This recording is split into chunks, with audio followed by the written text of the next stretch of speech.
आज मी इथे गोळा भात बनवलेला आहे. चमचमीत गोळा भात.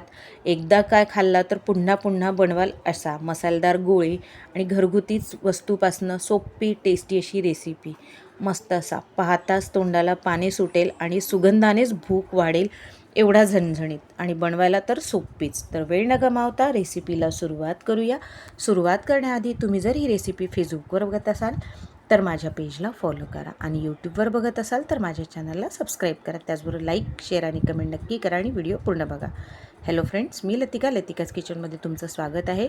इथे मी 3 वाटी बासमती राईस घेतलेले आहे. तुम्ही रेग्युलर राईससुद्धा वापरू शकता. तुम्ही जो रोज वापरता तोसुद्धा. स्वच्छ 2 पाण्याने धुवून घ्यायचं आणि त्यात पाणी टाकून आपल्याला अर्धा तास तांदूळ भिजत ठेवायचे आहे, जेणेकरून आपला भात हा मोकळा झाला पाहिजे आणि छान सॉफ्ट पण झाला पाहिजे. आता इथे गोळ्यासाठी आपल्याला मसाला वाटून घ्यायचा आहे.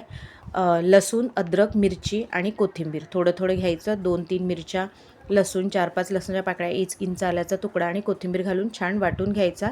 जास्त पाणी टाकून वाटायचं नाही, असंच थोडंसं वाटलं गेलं नाही तर थोडंसं घालायचं आणि वाटून घ्यायचं. इथे मी बेसन घेतलेलं आहे.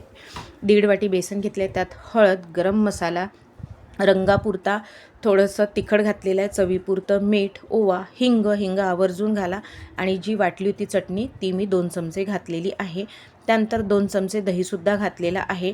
याला आपल्याला पाण्याने भिजवायचं नाही आहे. दही आणि जी चटणी वाटली होती हिरव्या मिरच्याची ती घालायचं आहे. त्यानंतर तेल घालायचं आहे. तेल लागतं घालायचं आणि याला मिक्स करून घ्यायचं आहे. आता जर तुम्हाला असं वाटलं की गोळा वळता येत नाही आहे तर तेल अजून थोडं टाकायचं, पण पाणी टाकायचं नाही. पाणी टाकलं तर गोळे कडक होतात. तेलाने जर गोळे थोडेसे तेल टाकून गोळे बांधले तर ते गोळे खूप छान सॉफ्ट बनतात. म्हणून आता जर तुम्हाला असं वाटलं की इथे काहीतरी लागतंय म्हणजे पाणी लागतंय, त्याऐवजी थोडंसं तेल टाका. तर आता याला छानपैकी मस्त बांधून घेतलं आहे. इकडे सोबत मी कढई रेडी केलेली आहे. कढई म्हणजे मोठं पात्र घेतलेलं आहे, ज्याच्यात आपल्याला गोळा भात बनवायचा आहे. तर मी मोठी कढई घेतलेली आहे. तुम्ही गंजातसुद्धा बनवू शकता. तर 3 वाटी आपला तांदूळ होता तर 6 वाटी पाणी टाकणार आणि 1 वाटी गोळा शिजायसाठी, गोळा वाफायसाठी आपल्याला पाणी लागेल, म्हणून असे 7 वाटी मी पाणी घालून घेतलेलं आहे. पाणी उकळलं की आपण यात समोरचे साहित्य घालून घेऊया. तर आधी मीठ घातलेलं आहे, चवीपुरतं मीठ. गोळ्यात ऑलरेडी आपण मीठ घातलेलं आहे, तर आता फक्त भातापुरतं आपल्याला मीठ घालायचं आहे. त्यानंतर हळद घातलेली आहे. तुम्ही हळद स्किपसुद्धा करू शकता. तर पाण्याला छान उकळी आलेली आहे. आता जो आपण तांदूळ भिजत टाकला होता त्या तांदळाचं पूर्ण पाणी काढून घ्यायचं आणि तो तांदूळ या उकळत्या आपल्या पाण्यात टाकून घ्यायचा आहे.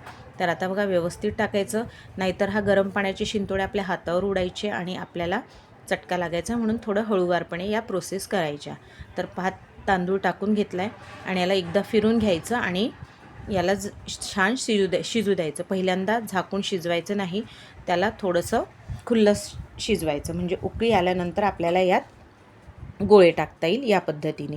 तर याला फास्ट गॅसवर मी छान उकळी येतपर्यंत शिजवून घेते आहे. त्यानंतर समोरची प्रोसिजर करून घेऊया. तर आता इथे मस्त हा उकळतो आहे. त्याचबरोबर माझ्या चॅनलवर वेगवेगळ्या आणि नवनवीन रेसिपीज आहे. एंड स्क्रीनलासुद्धा मी छान छान रेसिपीज दिलेल्या आहे आणि आय बटनलासुद्धा दिलेल्या आहेत. तर नक्की व्हिजिट करा आणि तुम्हाला कुठली रेसिपी आवडली ते मला नक्की कळवा. आणि हो, आजची जर रेसिपी थोडी जरी आवडली असेल तर लाईक करा, सबस्क्राईब करा आणि शेअर करायला विसरू नका. तर आता ज्या ह्याच्यात मिक्सरच्या पॉटमध्ये मी चटणी वाटली होती त्यात थोडीशी चटणी होती, तर भाताला पण छान चव येते म्हणून थोडंसं अर्धा चमचा चटणी होती त्यात पाणी टाकून मी या भातात टाकले. 2 चमचे दही पण घातले आहे, म्हणजे या भाताला छान चमचमीत अशी झणझणीत चव पण येते. तुम्ही हवं तर पुलावसारखा यात तुम्ही व्हेजिटेबल्स टाकू शकता किंवा पुलाव मसालासुद्धा टाकू शकता. तर आता बघा इथे छान उकळी आलेली आहे.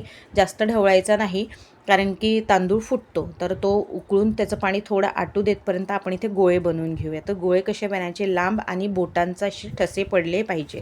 म्हणजे गोळे बनवायची ही एक पद्धत आहे. विदर्भ साईड, नागपूर साईडला हे बनवतात. खायला खूप मस्त वाटतात, चविष्ट आणि अगदी झटपट बनते.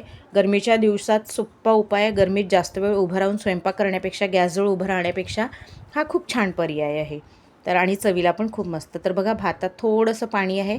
आता हे जे गोळे वळले आहेत आपण ते गोळे याच्यावर बरोबर सेट करू आणि झाकून याला छान गोळ्याला वाफ येऊ देऊ, म्हणजे जेणेकरून गोळे पूर्ण शिजले पाहिजेत. असे व्यवस्थित ठेवून द्यायचे आपल्याला गोळे आणि त्याच्यानंतर 2 मिनटं झाकून याला शिजू द्यायचं आहे आपल्याला. तर पूर्ण मी गोळे ठेवून देते आहे एक एक अरेंज करून.